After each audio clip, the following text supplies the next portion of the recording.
বন্ধুরা এই সেই উজ্জ্বলতার ধামাল আড্ডা। তো এখানে চলে আসলাম, আসার পরে অনেক ভালো লাগতেছে, কারণ ধামাল আড্ডার জিনিসটা অনেক সুন্দর করে বানাইছে, আমার দেখে অনেক ভালো লাগতেছে। তো এখানে যারা যারা আসবে তারা তারা কমেন্টে বলো, আর যারা যারা উজ্জ্বলদারকে ভালোবাসো তারা তারা একটা কমেন্টে বলো, আর কমেন্টে বলো তোমরা যদি আসতে চাও তাহলে আমি ঠিক না সব দেখিয়ে মানে দিয়ে দেবো। কেউ যদি আসতে চাও তাহলে বলো। তো ধামাল আড্ডারা এখানে অনেক স্টাফ আছে, তো স্টাফদের দেখে কি কাউকে জিজ্ঞাসা করি যে উজ্জ্বলদা কখন আসবে। দাদা আজকে কি উজ্জ্বলদা আসবে নাকি? কখন আসবে? সন্ধ্যাবেলা আসবে।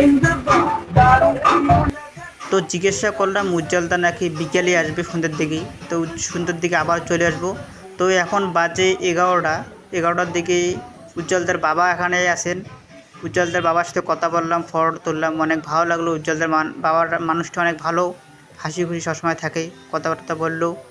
তো বন্ধুরা কেউ যদি এখানে আসতে চাও তাহলে আমাকে কন্ট্যাক্ট করতে পারো, আমি পুরো ডিটেলস মানে ঠিক না সব দিয়ে দেবো ভালোভাবে। কেউ আসতে চাইলে কমেন্টে বলো।